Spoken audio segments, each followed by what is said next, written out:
Bonjour à toutes et à tous et bienvenue dans cette saison 2.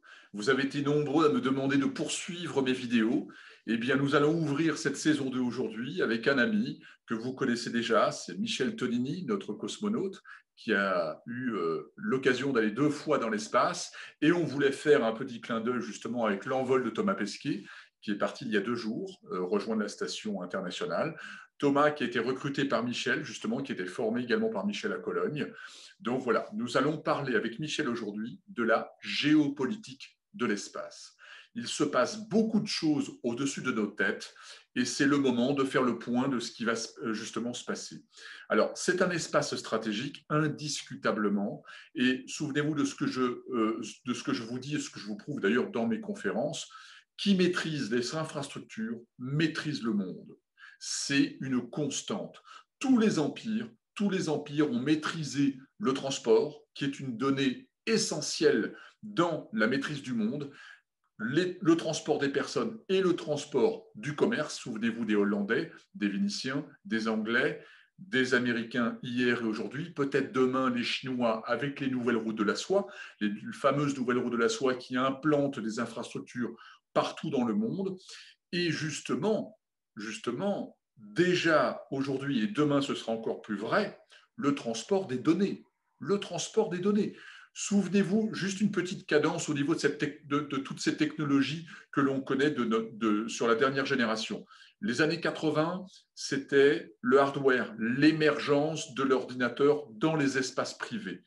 Souvenez-vous de Bill Gates, il voulait absolument avoir un PC, un personal computer dans chaque maison. Les années 2000 ont été le domaine des valeurs Internet, avec la chute fracassante du Nasdaq à la fin des années 2000. Les années 2020, c'est l'IA. L'IA qui s'appelait il y a une dizaine d'années le Big Data, aujourd'hui c'est l'IA. Donc, nous avons un monde qui était américain sur le hardware, américain sur les valeurs Internet. Il est plutôt américain et chinois à l'heure actuelle sur l'intelligence artificielle. Demain, c'est-à-dire 2022 ou 2023, tout se concentrera sur le transport des données à très grande échelle. Et est-ce que ce sera toujours un monde américain avec Jeff Bezos ou avec Elon Musk, ou est-ce qu'il y aura des nouveaux players comme les Chinois? Là, il se passe des choses très importantes parce que les Chinois communiquent peu, les Américains communiquent beaucoup. Eh bien voilà, c'est la géopolitique de l'espace que nous allons évoquer avec Michel. Michel qui a sorti son 2e livre, le premier explorateur de l'espace, et le second qui vient de sortir, qui s'appelle Un café dans l'espace, où il raconte ses aventures. Je vous invite à les parcourir, c'est absolument passionnant. Voici Michel Tonini sur la géopolitique de l'espace. Bonjour Michel. Bonjour Denis. Merci d'avoir accepté mon invitation pour cette nouvelle vidéo sur l'espace. Dans ton univers, sans faire de jeu de mots, il se passe plein de choses en ce moment. Vraiment, il y a des actualités partout et en plus, tu es partie prenante de cette affaire. Parce que je le répète, tu nous en avais parlé la dernière fois. Donc Thomas qui fait la fierté de tous les Français, mais aussi des Européens. C'est toi qui l'as recruté, c'est toi qui l'as formé. Donc tu es le responsable des recrutements, je crois, de l'ESA. C'est ça, lorsque j'étais chef du Centre des astronautes européens à Cologne, depuis 2003 jusqu'à 2011, dans mes tâches qui étaient d'entraîner les astronautes du monde entier sur les modules européens qui sont l'ATV, le véhicule de transfert, Columbus, qui est le module scientifique, et les entraînements de base, etc. J'ai dû également organiser la sélection d'astronautes européennes, qui était la première sélection faite en Europe au niveau complet, au niveau global. Donc, j'ai mis quand même 2-3 ans à organiser et on l'a finalement fait en 2007 pour recruter 6 astronautes, dont Thomas Pesquet. Et les 6 sont bien volés, tous les 6 sont volés déjà. Et maintenant, certains astronautes, dont Thomas Pesquet, refont leur 2e vol. Et tous ces vols sont vraiment très bien réussis. Tu as eu Alors là on est, pour situer pour nos spectateurs, donc là, on est 2 jours après l'envol de Thomas. Est-ce que tu as des nouvelles de Thomas? Oui, j'ai des nouvelles de Thomas qui sont très bonnes. Il a fait un très bon décollage que tout le monde a pu suivre avec cette fusée Falcon 9 et le vaisseau Crew Dragon, donc quelque chose de vraiment très très joli. Ça décollait en pleine nuit. Moi, je n'étais pas à Cap Canaveral, mais j'ai des collègues qui étaient là-bas. La fusée a vraiment bien décollé. C'est un vol que je peux considérer à mon niveau comme un vol d'essai, puisque c'est quand même uniquement la troisième mission qui va dans l'espace Oui. avec le Crew Dragon, avec des astronautes à bord. Et ces vols sont bien réussis. Donc, moi, j'étais un petit peu inquiet quand même, parce que quand c'est le début d'une série de vols, ça peut être difficile, mais là, le vol a bien réussi. Le décollage était retardé d'une journée pour des raisons de météo, parce que la mer était très mauvaise, et si le vaisseau s'éjecte en mer, on a du mal à le récupérer. Donc, ça veut dire que la NASA, avec SpaceX, ont vraiment fait attention à avoir des conditions de sécurité les meilleures pour le vol. Le décollage s'est fait parfaitement bien. Le premier étage s'est posé sur sa barge, sur le bateau en mer, On qui l'a pas bien s'appelle vu parce qu'il faisait nuit. exactement, et cette barge s'appelle We Still Love You. Donc, c'est pour montrer que SpaceX et Elon Musk donnent des termes tout à fait Oui. modernes à leur système. Le Parfois deuxième, étrange, moderne mais parfois étrange. parfois étrange. Le vaisseau est bien arrivé dans l'espace. Le rendez-vous s'est fait en 23 heures comme prévu. Le docking et le rendez-vous s'est fait sur la station parfaitement bien. Donc aujourd'hui, il y a 2 vaisseaux Crew Dragon qui sont accostés à la station, plus un Soyuz. Donc au total, aujourd'hui, nous avons 11 personnes qui sont dans la station spatiale. C'est un record.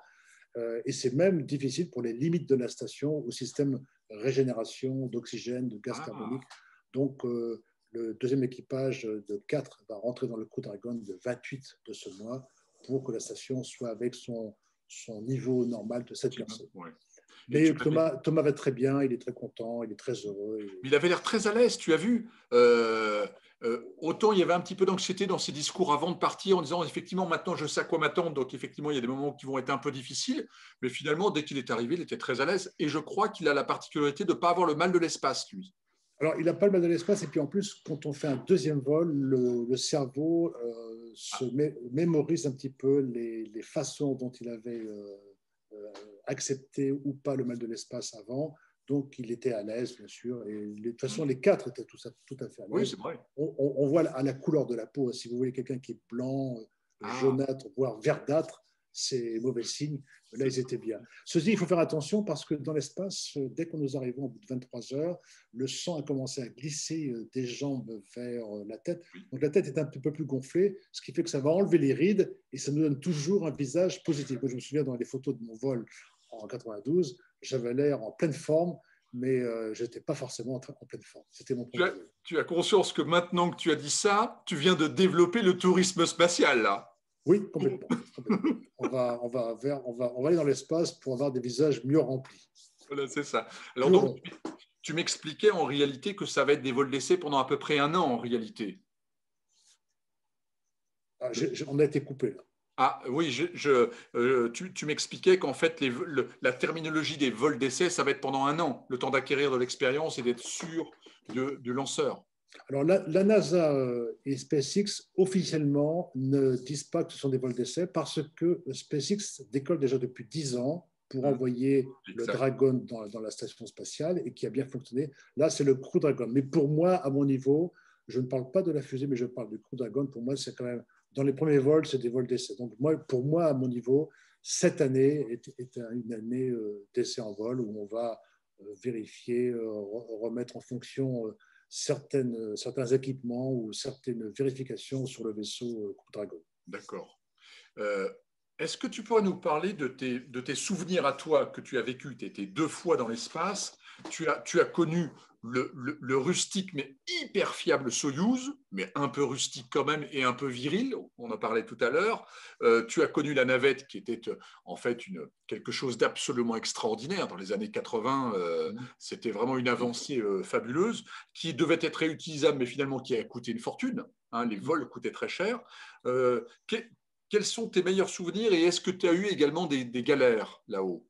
Alors, meilleur souvenir, comme tous les astronautes, c'est le décollage, hein, qui est quand même quelque chose d'assez émouvant, puisqu'on passe de 0 à 28 000 km à l'heure en l'espace de 9 minutes. Donc, ça pousse constamment à 4G. Donc, vous êtes écrasé, tu es écrasé sur ton siège avec 4 fois la masse de ton corps, hein, donc 320 kg sur le ventre pendant 9 minutes.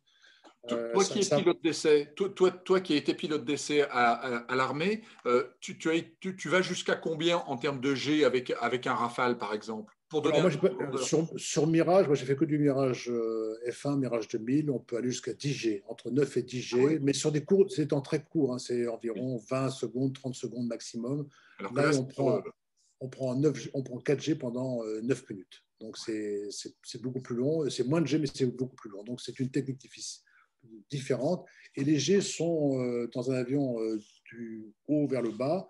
Les G dans une capsule, c'est dans le ventre, c'est vers le ventre, dans ce sens-là. Donc, on ne risque pas d'avoir le voile noir, on a juste la sensation que la poitrine va s'écraser sur le cœur et qu'on a du mal à respirer. Donc, on apprend bien sûr à respirer en centrifugeuse pour qu'on puisse ah être à oui, l'aise dans l'espace.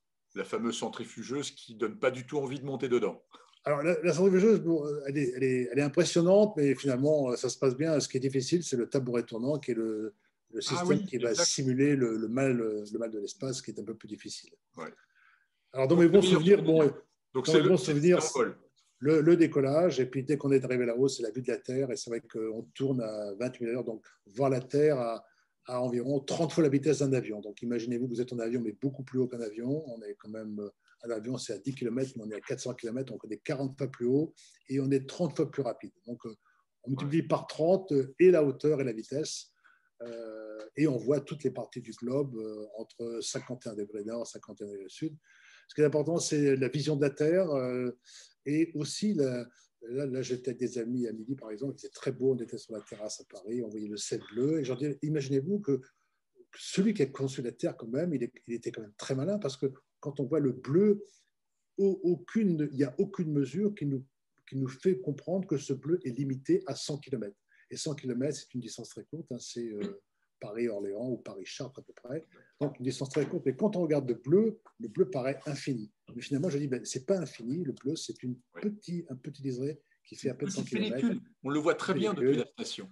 Et c'est ce qui protège la Terre. Et ça, c'est impressionnant parce que quand on est là-haut, on voit cette couche d'atmosphère et on a peur, pas pour nous, on a peur pour les terriens. On dit, bon, si cette couche d'atmosphère disparaît pour une raison ou pour une autre, et ça peut arriver puisque c'est arrivé sur Mars, eh bien, la vie sur Terre disparaît. Donc, on a une prise de conscience quand même de l'écologie au sens global. Une prise de conscience sur le fait que la vie sur la Terre est quand même fragile.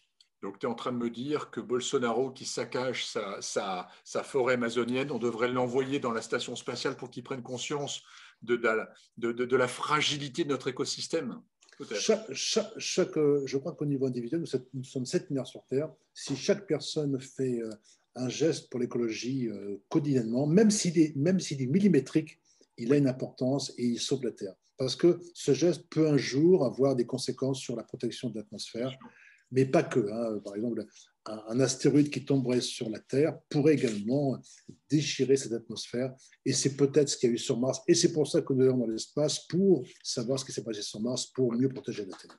Ça, c'est vraiment le but ultime. Un mauvais souvenir lors de tes vols? Alors, pendant le vol, franchement, non, j'étais vraiment bien. Comme Pesquet, là-haut, on est vraiment bien. Je n'ai pas eu de déboire, j'étais en bonne humeur avec mes collègues. Mais c'est toujours de bonne humeur, toi.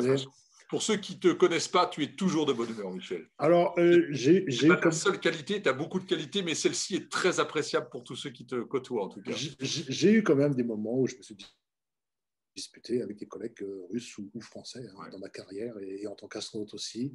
Mais dans le vol, tout s'est bien passé. J'étais vraiment très, très bien, très à l'aise dans mon premier vol. Et dans mon deuxième vol s'est bien passé. Là, j'ai eu des déboires parce qu'au décollage, avec la navette spatiale en 99, au décollage, on a perdu un morceau de moteur. On a un morceau de 10 cm qui a cassé la tuyère droite. Donc, on a eu quand même une fuite d'hydrogène primaire qui était par le moteur droit. Et ce moteur a été en surchauffe, donc on était presque sur le point de le couper.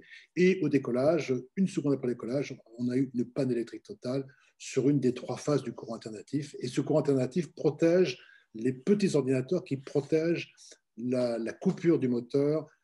Et ces moteurs doivent être coupés sans la cavitation, c'est-à-dire on doit couper non pas en survitesse, mais on doit couper les moteurs avant qu'ils soient en extinction des propergols, des ergols, donc de l'oxygène et de l'hydrogène.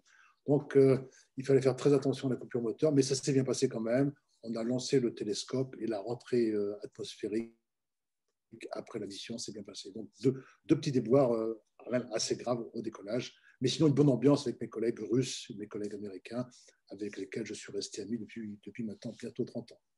Génial. Alors, on va parler du thème de notre rencontre aujourd'hui, qui est la géopolitique de l'espace. Alors, c'est ce que je disais en introduction, il se passe énormément de choses dans ce secteur-là en ce moment. Alors, je rappelle quelques marqueurs comme ça pour nos spectateurs. D'abord, la Chine devient un acteur très important. Tout d'abord, et il marque les esprits, surtout pour sa population, mais pas que. Donc, ils ont envoyé le lapin de Jade, le fameux lapin de Jade, en 2013. Ils en ont envoyé un second, le lapin de Jade 2, en 2020. Et celui-ci a la particularité d'être sur la face cachée de la Lune. Ils ont ramené des échantillons de la Lune en 2020. Là, ils ont à l'heure actuelle une sonde qui tourne autour de Mars. Tiawen 1, enfin je suis très mauvais en prononciation de chinois, mais je crois que ça doit être à peu près ça. Et ils ont surtout le projet de construire leur propre station spatiale. Moi, j'ai entendu 2021, peut-être quelques retards 2022, mais en tout cas, c'est en ce moment, quoi. C'est en ce moment. Alors, tu nous parleras plus de l'ESA et de la NASA. Je rappelle quand même, et tu nous en parleras tout à l'heure, du petit rover ainsi que l'hélicoptère qui vole à l'heure actuelle sur Mars. Les Émirats veulent envoyer un rover sur la Lune en 2022. Ils ont à l'heure actuelle une sonde qui s'appelle la sonde Hope qui tourne autour de Mars. Il y a du monde sur Mars. En parallèle de ça, tu nous parleras peut-être de l'Inde et d'Israël parce qu'il y a eu des déclarations.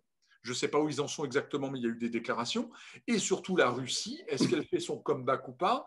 Poutine, lors des 60 ans du vol de Gagarine, a déclaré « La Russie doit rester une grande puissance nucléaire et spatiale ». Donc, alors, c'est toujours pareil, ils font beaucoup d'annonces. Parfois, il y a aussi beaucoup ça se perd entre-temps, mais ils veulent absolument envoyer un cosmonaute sur la Lune d'ici 2030. Ils projettent avec les Chinois de développer conjointement une station lunaire. Donc, est-ce qu'on recrée la course à la Lune? Je ne sais pas. En tout cas, il y a beaucoup d'intentions. Effectivement, c'est ce que tu me disais tout à l'heure. Il y en a qui sont beaucoup dans les annonces et parfois, ça ne se réalise pas. Par contre, les Chinois sont peu dans les annonces, mais par contre, eux, c'est un vrai rouleau compresseur qui avance. Et avant de te laisser la parole, je me permets, parce que c'est ton propre mot, et je tiens à le rappeler, que tu me rappelais quelque chose d'excessivement juste, et c'est pour ça qu'on appelle ça la géopolitique de l'espace, c'est que l'espace est un espace stratégique, au même titre que les premiers empires devaient contrôler les mers, ensuite c'était le contrôle de l'air, et maintenant, c'est le contrôle de l'espace. Tu nous en parleras peut-être en conclusion sur tout ce qui va se passer pour le monde de demain avec la télécommunication. Donc, les Chinois, les Russes, les Européens. Alors, c'est un sujet vaste. C'est sûr que oui. les Américains, d'un côté, ils ont annoncé, et ce que j'aime bien avec les Américains, c'est qu'ils annoncent directement ce qu'ils vont faire. Donc, ils vont faire petit à petit un abandon de la station spatiale internationale pour la remplacer par la station Axiom, qui est une station commerciale qui sera juste pour financer et prévue pour faire des actions uniquement commerciales en orbite basse. Mais ils vont avoir une autre station qu'on appelle le Gateway qui sera autour de la Lune, donc une station spatiale toute petite. C'est vraiment 2 modules ou 3 modules maximum. Et de cette station, il y aura un LEM, un atterrisseur qui ira sur la Lune. Et ce LEM a été officiellement proposé et accepté par la société de Elon Musk, SpaceX. Donc ça, c'est le scénario lunaire de la NASA. Mais les Européens, l'ESA n'est pas dedans, n'est pas invité? Si, l'ESA a travaillé en lançant 5 fois le vaisseau ATV avec Ariane 5, qui a décollé, qui a bien fonctionné, qui a fait un rendez-vous laser, lequel rendez-vous laser a été pris, je ne sais pas comment d'ailleurs, par SpaceX, parce que le rendez-vous de Thomas Pesquet hier est fait avec la même approche laser que la TV. Donc, il y a eu un transfert de technologie qui s'est fait au niveau de SpaceX, mais bon, comme SpaceX travaille proche de la NASA, ça peut être cohérent. Nous avons une coopération parce que Orion, qui sera le vaisseau qui ira sur la station spatiale, mais surtout sur la Lune et peut-être même sur Mars, a un module de service qui sera fait pour les Européens. Ça veut dire qu'aujourd'hui, nos ingénieurs européens sont déjà à la NASA pour faire ce véhicule de service. Et comme nous avons une coopération technique entre la NASA et l'ESA, eh bien, nous avons 3 vols d'astronautes. Donc aujourd'hui, on sait que 3 astronautes de la prochaine sélection ou Thomas Pesquet pourront aller sur la Lune sur cette station Gateway. Mais par contre, il n'y a pas de véhicule prévu pour transporter, européen, pour transporter des cosmonautes. Ça reste des véhicules américains. C'est des véhicules américains qui sont faits en coopération, puisque dans ce véhicule Orion, il y a une partie, c'est 2 modules qui partent ensemble, la capsule proprement dite où sont les astronautes, et le module de service qui apporte tout le resupply à ce véhicule, et ça sera fait pour les Européens. Donc un ensemble. En réalité, on va avoir une nouvelle forme de station spatiale en périphérie de la Terre, une en périphérie de la Lune, pour retourner sur... En fait, voilà, ça se fera par étapes. Par étapes, exactement. Il y aura une station autour de la Terre qui sera une station Axiom commerciale, une station autour de la Lune, Gateway, pour avoir un atterrisseur qui se posera sur la Lune, et des missions d'astronautes à bord. On parle d'environ 4 astronautes en permanence pour des séjours de 40 jours. Pourquoi ? Parce que 40 jours, c'est la durée aujourd'hui qui est maximale au niveau des radiations. Oui, rappelle justement ces fameuses ceintures de Van Allen, s'il te plaît. Les ceintures de Van Allen nous protègent, c'est un champ magnétique qui est autour de la Terre qui nous protège des radiations. Donc, ces radiations sont très, très fortes dans l'espace. Dès qu'on sort de l'atmosphère, on prend des radiations. Pendant mon vol, j'ai pris 10 fois plus de radiations que ce que je prends sur Terre. Et quand on dépasse Van Allen, on en prend encore plus. Donc, aujourd'hui, ce qu'on veut faire, c'est aller sur la Lune, mais également se servir de ce terrain lunaire pour étudier les radiations et surtout étudier comment se protéger des radiations pour pouvoir un jour aller sur Mars. Donc, la station spatiale ISS prépare les voyages sur la Lune et les voyages sur la Lune préparent le voyage sur Mars. Et le voyage sur Mars prépare le voyage interplanétaire parce que un jour, nous serons peut-être obligés de quitter notre système solaire pour des raisons d'extinction du Soleil ou de destruction de la Terre pour aller rejoindre une exoplanète accueillante pour réinstaller là-bas la civilisation humaine. Donc ça, c'est des projets dans plusieurs centaines, voire milliers d'années, mais il est certain que l'être humain quittera le vaisseau Terre et le vaisseau système solaire pour aller à l'extérieur. Comment est-ce que toi, tu analyses les projets chinois? Parce qu'on a assez peu d'informations, objectivement. On a beau chercher, on a très peu d'informations, et ils ont quand même le projet pour demain matin de faire une station à eux en périphérie de la Terre, tout en sachant qu'ils veulent aller sur Mars, ils l'ont clairement dit également. Les Chinois, c'est une approche qui est différente des Américains, mais qui est proche de celle des Russes. Ils ont dit aux Russes, ce que vous avez fait, ça nous plaît bien. D'ailleurs, on va s'inspirer de ce que vous allez faire, et on va même copier ce que vous avez fait. Et ils ont demandé aux Russes si c'était OK pour ça, et les Russes ont dit d'accord. Donc, ils ont construit leur fusée Longue Marche, qui est fabriquée en Chine, qui fonctionne en Chine, et qui fonctionne très bien. Ils ont construit un vaisseau Shenzhou, qui est un peu un vaisseau comme un Soyouz, mais un petit peu différent. Les taïkonautes décollent à l'intérieur avec un scaphandre qui est issu du Sokol. Le Sokol, c'est le scaphandre russe. Donc, c'est quand même vraiment avec une approche comme les Russes. Et ils ont fait un scénario de décollage qui correspond à celui des Russes. C'est-à-dire, ils ont fait d'abord décoller une personne, un taïkonaute, puis 2 personnes, puis 2 vaisseaux, puis un rendez-vous entre 2 vaisseaux, tout ça pour construire une station spatiale. Ils ont fait leur première station spatiale Tiangong 1, qui a déjà été dans l'espace et qui est rentrée sur Terre. Ils ont fait Tiangong 2, qui a bien vécu aussi. Là, ils font Tiangong 3. Donc, ils font les Tiangong 1, 2, 3, un petit peu comme les Russes ont fait les Salyut 1, 2, 3. Et bien sûr qu'ils vont faire une station spatiale plus importante. Et ils ont suffisamment d'argent, de volonté et de motivation pour faire une station autour de la Lune, d'aller sur la Lune. Et ils ont d'ailleurs indiqué qu'eux, ils veulent aller sur la Lune, non pas pour y faire mettre un drapeau, mais pour y prendre la ressource minière de la Lune qui s'appelle l'hélium-3. Il y a 500 millions de tonnes d'hélium-3 sur la Lune, il y en a 200 kilos sur Terre. Et l'hélium-3, c'est le carburant de la fusion nucléaire, laquelle fusion nucléaire est un petit peu en retard en Europe et en France, mais qui fonctionne déjà de façon plus avancée en Chine. Donc, les Chinois ont une avance considérable, et même s'ils ne font pas beaucoup de bruit, même s'il n'y a pas beaucoup d'annonces, ils travaillent beaucoup.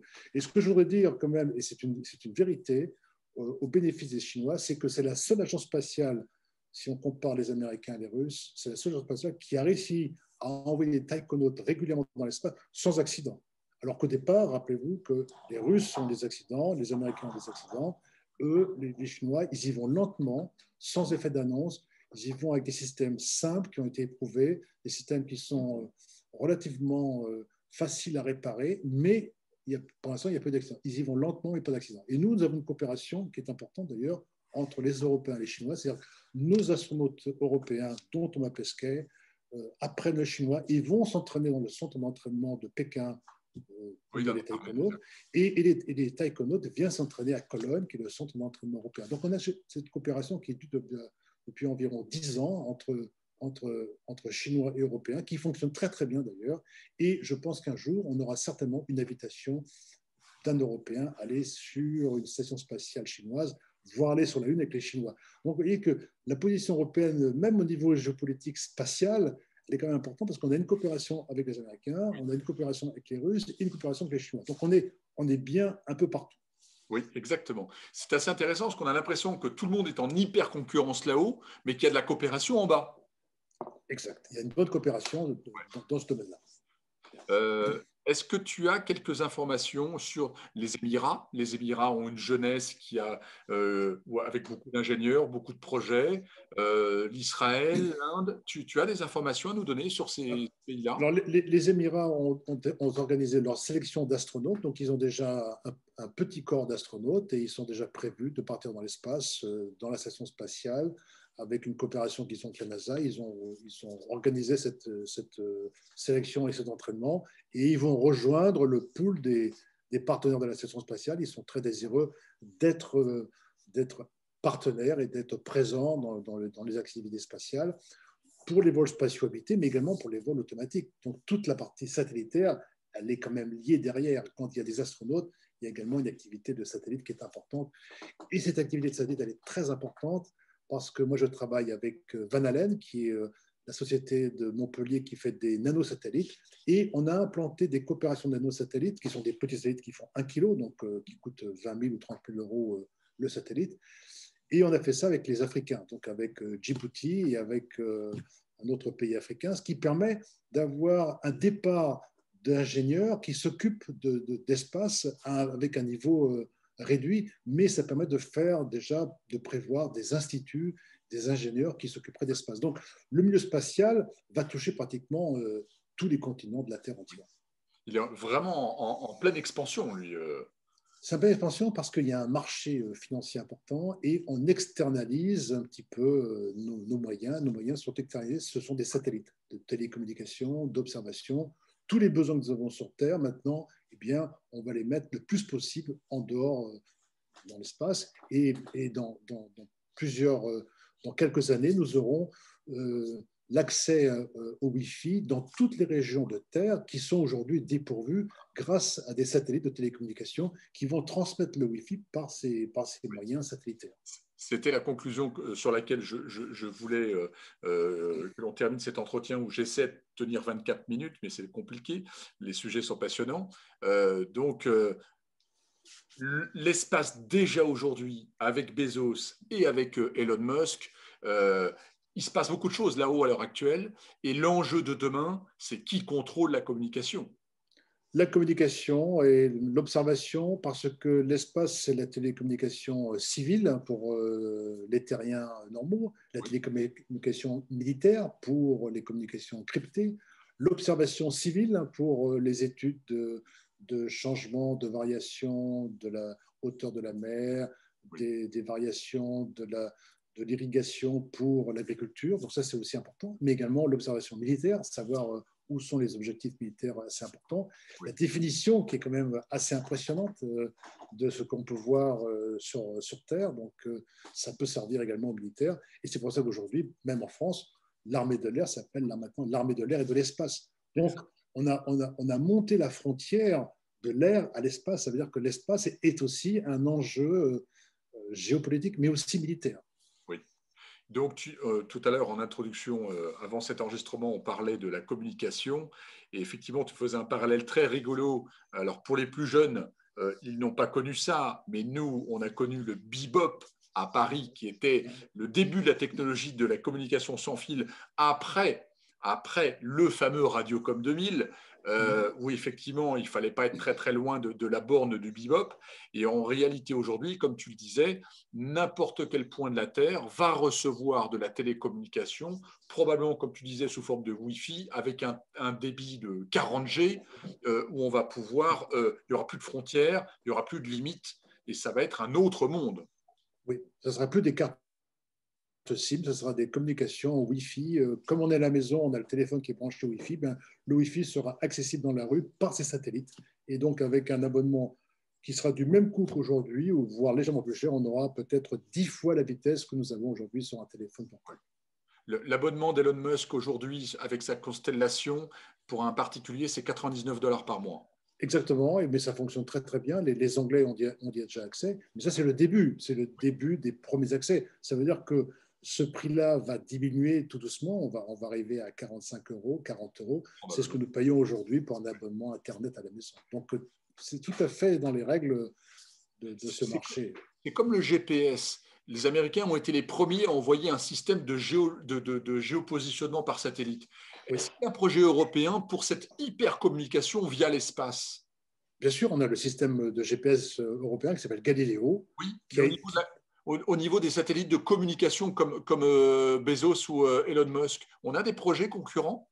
Alors, les projets concurrents, il n'y en a pas. On a simplement des projets de communication commerciale que nous envoyons avec Ariane 5, mais des petits satellites de télécommunication, nous n'avons pas, sauf ceux qui sont associés à la société à laquelle j'appartiens, qui s'appelle Spark Orbital, qui fait une petite fusée qui va lancer 360 kg dans l'espace, donc environ 2 satellites de télécommunication. Donc nous, on pourra envoyer 2 satellites qui vont servir à transmettre le Wi-Fi dans l'espace aux régions sur Terre.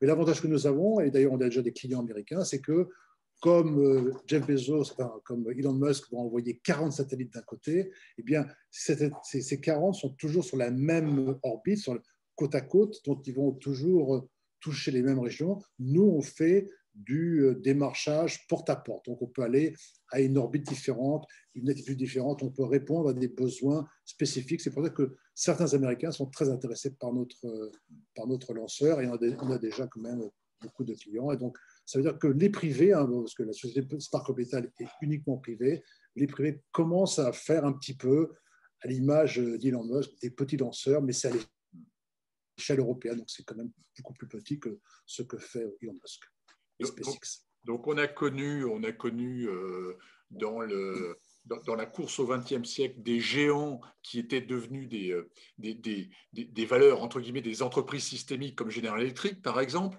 On a connu IBM, on a connu des monstres comme ça qui étaient essentiels pour une économie. Demain, c'est ceux qui maîtriseront la communication via l'espace, en réalité. Ceux qui vont maîtriser l'espace d'une façon générale seront quand même les grands Manitou du futur. Donc les lanceurs, les satellites, la construction des satellites, la rénovation des satellites. Et c'est pour ça que l'accès à l'espace est important. Et c'est pour ça qu'en Europe, on a fait un bon choix avec Ariane 5 ou maintenant Ariane 6. Donc on a quand même un accès à l'espace. Même si on n'a pas l'accès des vols évités, on a l'accès à l'espace. Et surtout, on a quand même ce terreau européen qui est multiculturel et qui fait que nous sommes intrinsèquement très bons dans les relations avec les Russes, avec les Américains, avec les Chinois. On a quand même le monde entier est content de coopérer avec nous. Et je vois au travers des astronautes, nos astronautes européens, nous avons très bien entraînés. 10 nationalités différentes, eh bien, ils peuvent aller n'importe où, ils sont bien vus partout, ils s'entendent bien. On a vu les images de Thomas Pesquet qui est dans la station, eh bien, ce sont des embrassades, et personne ne fait la tête, il est à l'aise, comme tous les autres d'ailleurs, mais ils sont tous à l'aise ensemble. Et ce sont nos astronautes qui sont un petit peu nos ambassadeurs de la paix sur Terre et de nos ambassadeurs de cette bonne coopération entre tous les pays. Michel, merci beaucoup. C'est passionnant, on pourrait y passer des heures. Donc, en fait, on va tronçonner ça, on se reverra bien entendu. Peut-être que la prochaine fois, à la fin de l'année, tu auras Thomas à côté de toi. On va voir, on va essayer d'inviter Thomas. On va déjà le laisser s'amuser là-haut et ensuite de reprendre ses forces au sol, parce que ça prend un petit peu de temps de se recalibrer par rapport à l'attraction terrestre. Mais pourquoi pas, la prochaine fois, on invitera Thomas. Il sera plus en forme, il va être plus en forme après son vol qu'avant son vol, parce qu'avant son vol, il faisait 1 heure de sport tous les 2 jours. pendant le vol, il doit faire 2 heures de sport par jour. Donc, il va être en très bonne forme quand il va arriver. Les épaules vont être… Bon, Michel, merci beaucoup pour ta gentillesse et ta disponibilité. Et Merci, Denis. Merci, Denis. Bonne soirée à toi. À bientôt. Au revoir. Au revoir.